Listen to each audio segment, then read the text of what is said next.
I watch some. Yeah. see, I can see the camera blur at Yeah. all. Yeah. Maybe it's like a filter or like a lens. Or is Yeah. it? Or is it, oh yeah. So, okay. That's why. um, but yeah. So the highlight of this week was pretty much the mindfulness when standing up, like from a sitting position practice. Yeah, it was fun because like I just realized like yeah, like what you said last time, how many times like we just stand up and we just like walk. Oh my God, like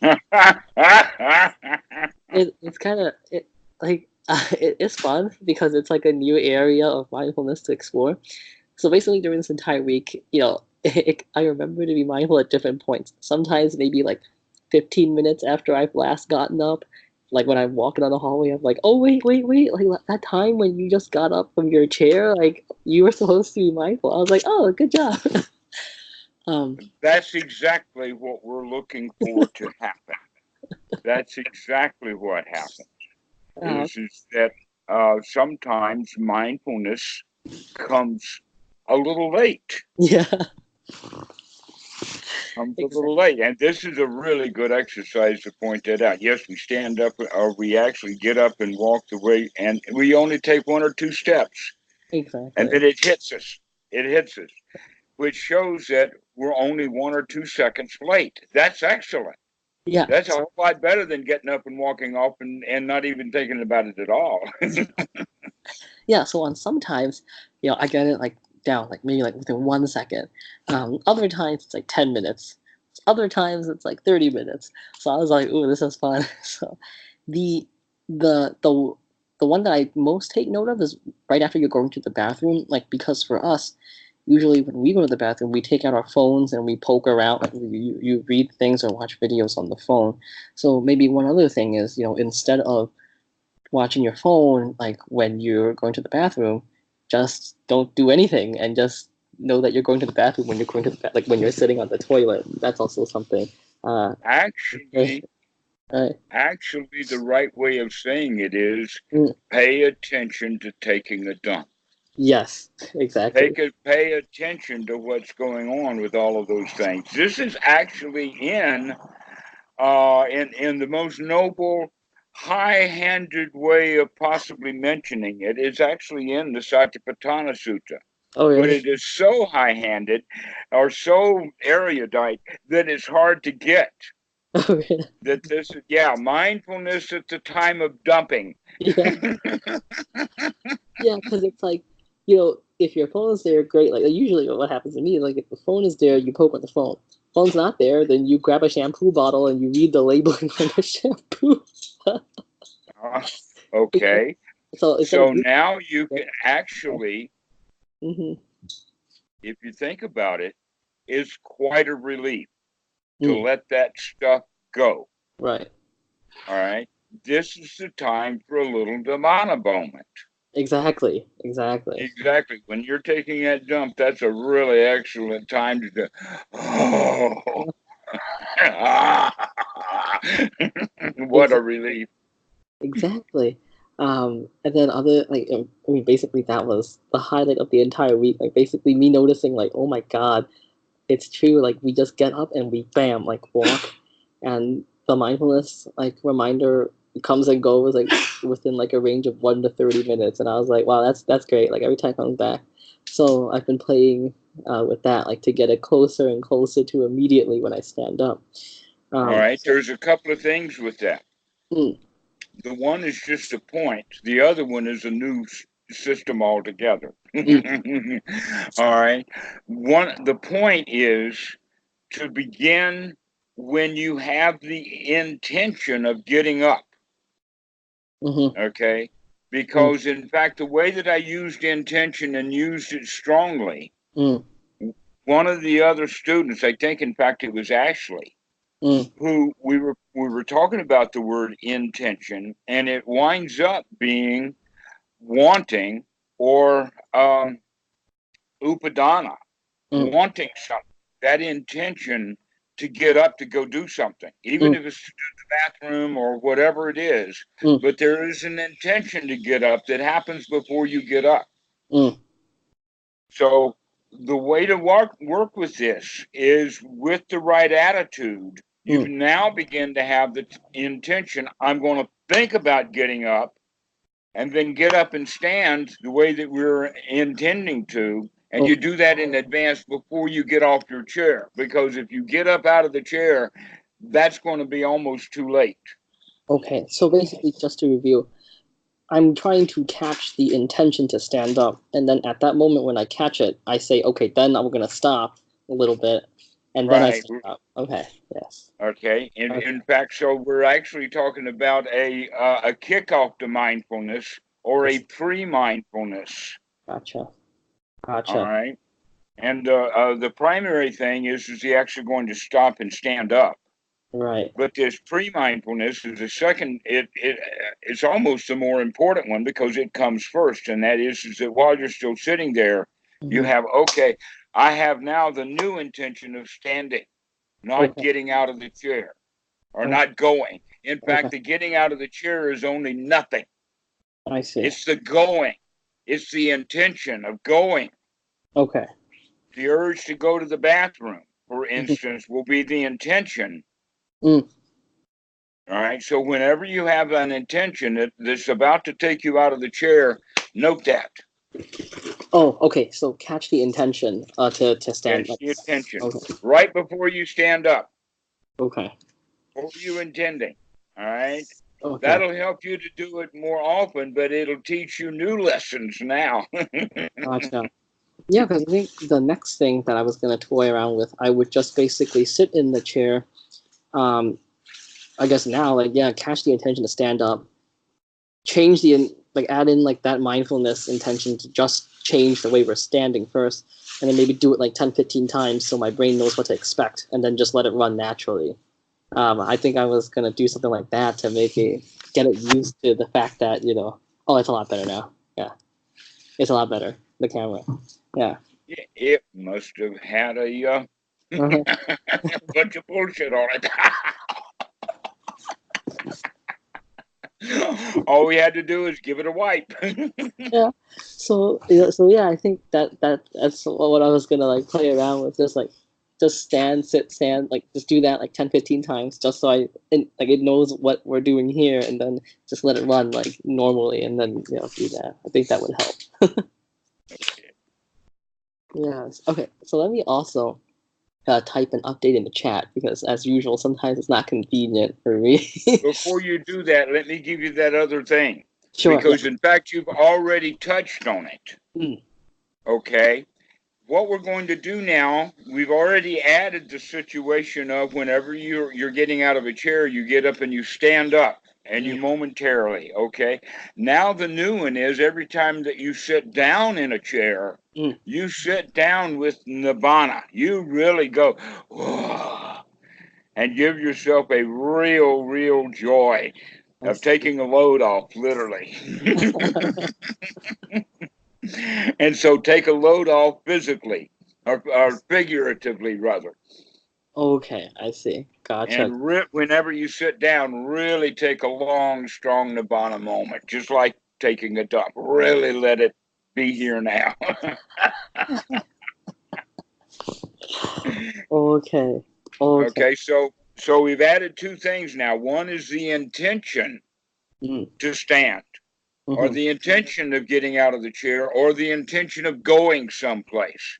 And we need to be mindful at that point so that then when we stand up, we can do that with full awareness. Okay. With And the full second one then mm-hmm. is to sit down Mm. in a complete enlightenment. Everything is easy. Oh, what a wonderful life. Got Everything becomes joyful. A right. little Nibbana moment. Let it be good. I And see. start to practice that every time you sit down. Okay, so I'm basically looking for two intentions here. The first is the intention to either stand or go somewhere, and the other is the intention to sit, basically, and to apply Well, it. not necessarily the intention to sit, but the intention of sitting is going to be there. Add to that intention the intention of really sitting, of Gotcha. really having a Mhm. good sit. Just Okay. Just Right. as you're sitting down, a little nibbana moment, as Bhikkhu Buddhadasa would call it. Right. Okay. Or another one would be playing with the third noble truth. What is it like as you're sitting down to be completely free from suffering, completely unconditioned for just a moment? I see. Gotcha. Well, for me, I think like my strongest like mindfulness trigger when I'm walking outside is the feeling of the wind like on my face. Like that always like without fail brings me back to the present like every time. And recently like loud sounds, jarring sounds, I actually thank them for bringing me back to the present whenever they happen. Like car horns, beeps, things like that. So I've basically used those now as like Excellent. yeah. Excellent. Excellent. That's good. Excellent. Any of these little tricks or tools. And let me say this about that before we go off into the chat. Yes, of course.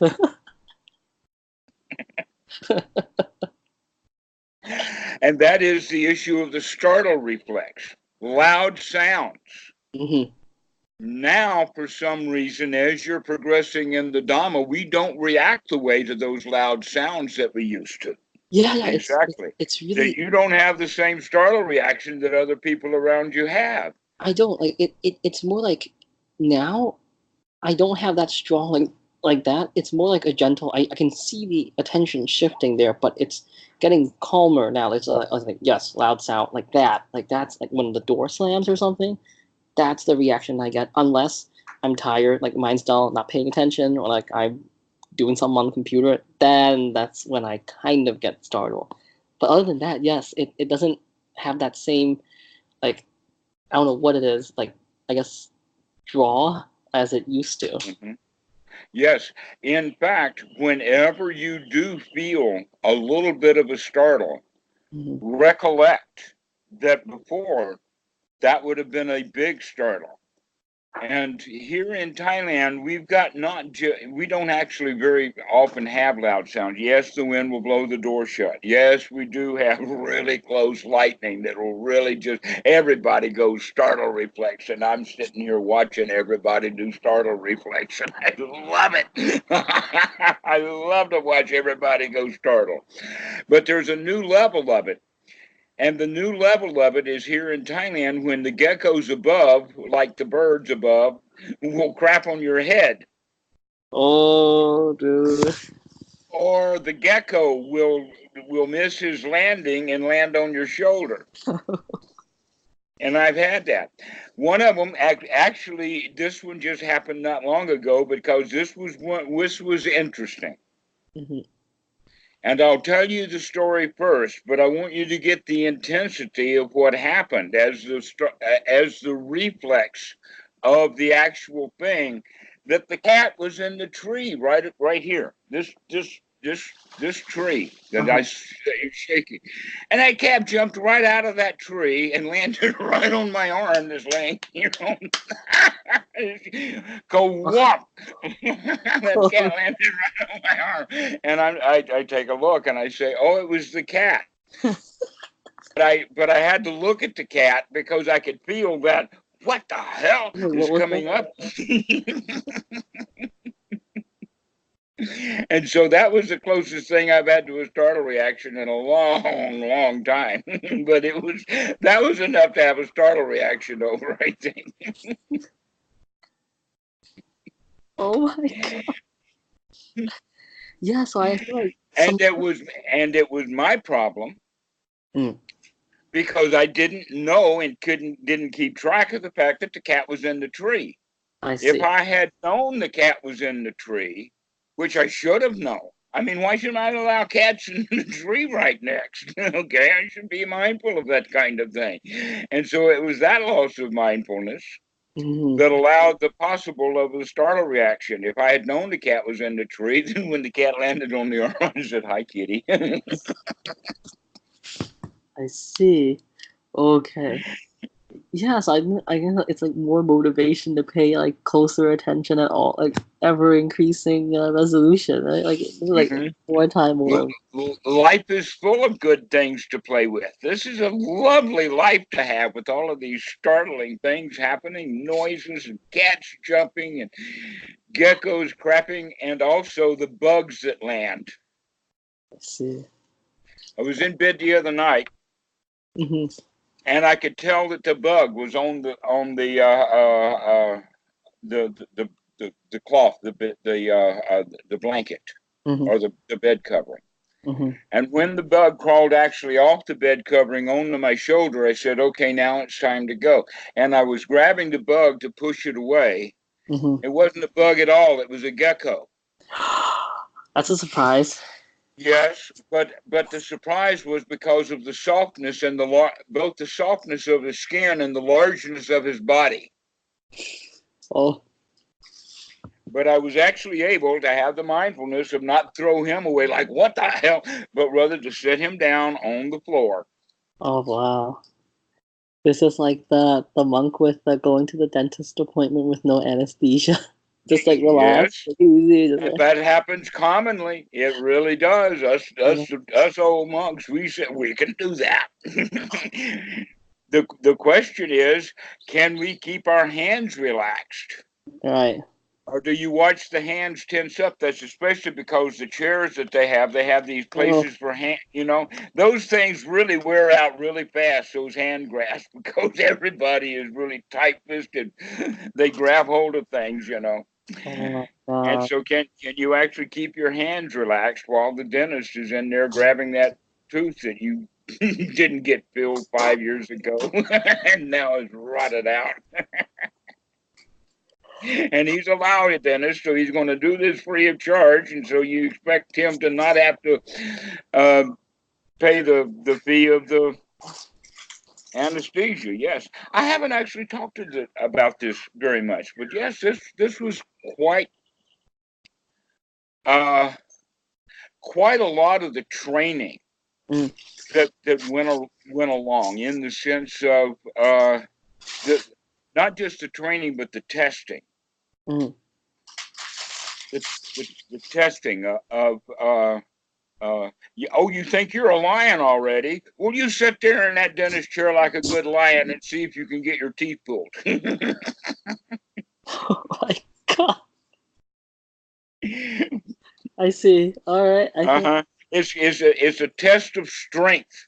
It's a test of courage. Now, done correctly, this is what Goenka's strong determination sittings are. Oh, Is can you yeah. just sit there and no matter what, you're not going to give up. You're not going to get up. You're going to sit there. And Wow. whatever the body does, you're going to let it do it. Wow. You're going to watch it. So that's strong determination sittings. Oh my god. Begin to test this newfound strength of mind that you're developing. Mm-hmm.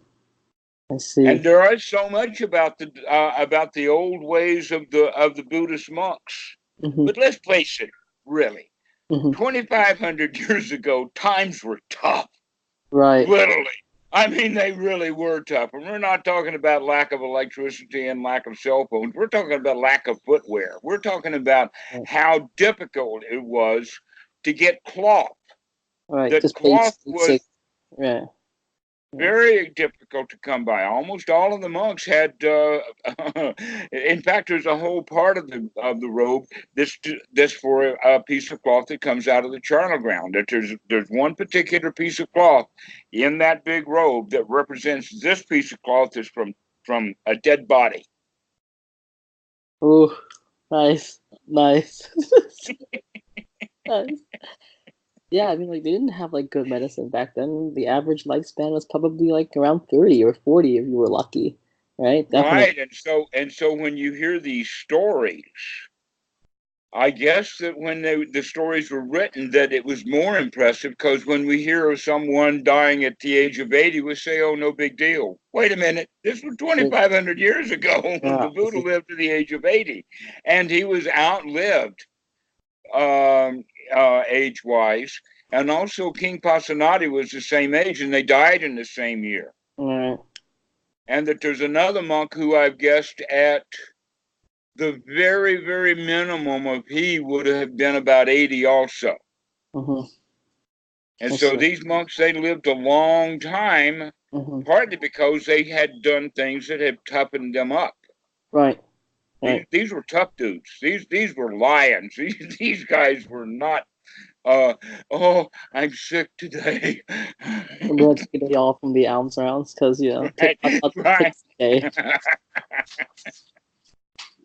All right.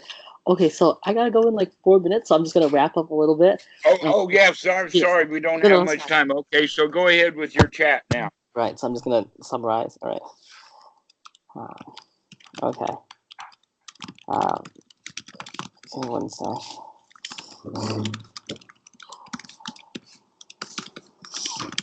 Okay, one second.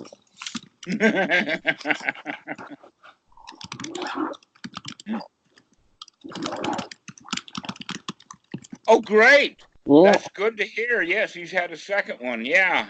I mean, so, you know, some of the stuff that was mentioned, yeah.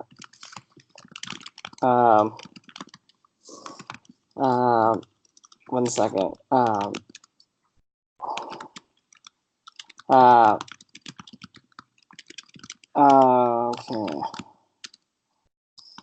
Right, so, you know,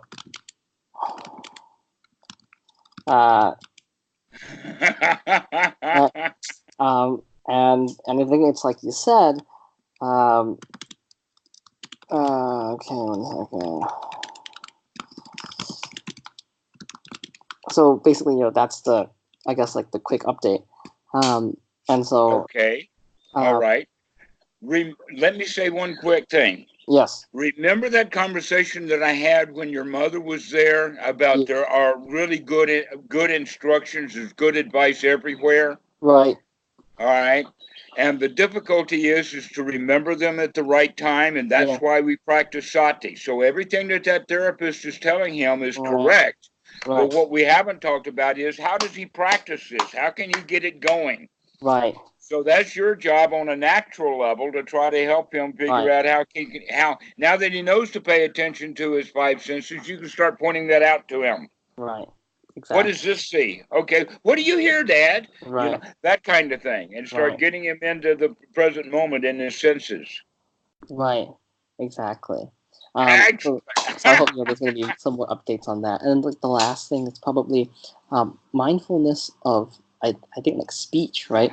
I guess this is going to be a big topic, but so I'll probably like, you know, touch on this like briefly. But yeah, definitely, you know, for me still after, you know, maybe like the 2 years, like, you know, speech is the relatively, you know, the relatively I guess like weedy garden still, like, so to speak, like in my practice.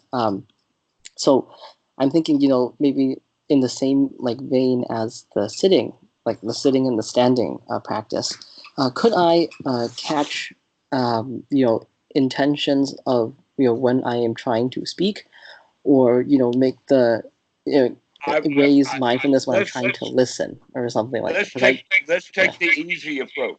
Right. Okay. The easy approach is that you need to be mindful when it's inappropriate for you to speak. An example of that is when you're angry, when you're upset, when you feel bad, etc., like that. That's the time to keep your silence. Don't share your crap with other people. Oh, okay. Later on, we'll go into the nitpicky details of it, but let's just leave it at that basic level. Okay, gotcha. Okay. Okay. That when you feel bad and you know you feel bad, that's the time to not share those bad feelings with others, because that's being a victim. Here, have my bad feeling. Enjoy. Okay, understood. Okay, yeah. So that's what I'll work on this week, and then I'll see you in like 4 days. Okay. Yeah. See you, Willie. Yeah. Thank you. Yeah. Bye. Have a good one. Bye bye. Bye bye. Yeah.